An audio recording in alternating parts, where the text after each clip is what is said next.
Hey, welcome to 1 Minute Excel. Today we're going to do a really quick run through using the paste special functionality, which is the shortcut Ctrl Alt V on the keyboard.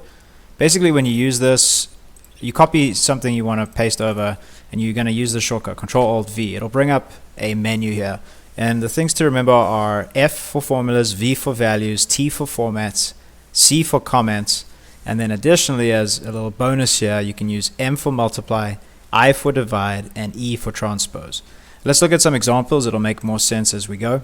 So let's say we wanted to copy this data range over here, and I've put in two formulas here highlighted in yellow for blank cells.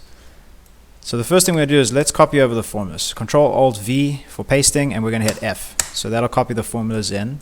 And I just wanted to show you, you can see here the formulas copied. Everything else was just a regular values, so that makes sense.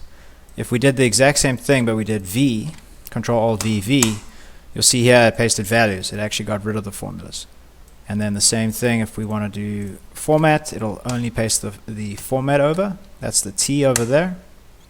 And then we can do the same thing, and if we hit C, that'll paste the comments over. I actually put a comment in here, and you can see the comment is copied over.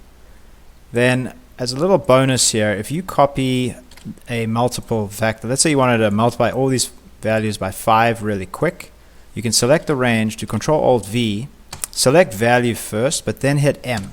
So you got V and M. You say OK, you'll see it'll multiply it there. Same thing if we want to divide, Ctrl Alt V, values, I for divide, and hit enter. You can see it there. And then another bonus here, if you like, is you can actually flip and transpose the data. You do Ctrl Alt V, you can do value again or without, and hit E for transpose, and you see the values transposed over here. And those are some of the benefits of the paste special function. Thanks for listening.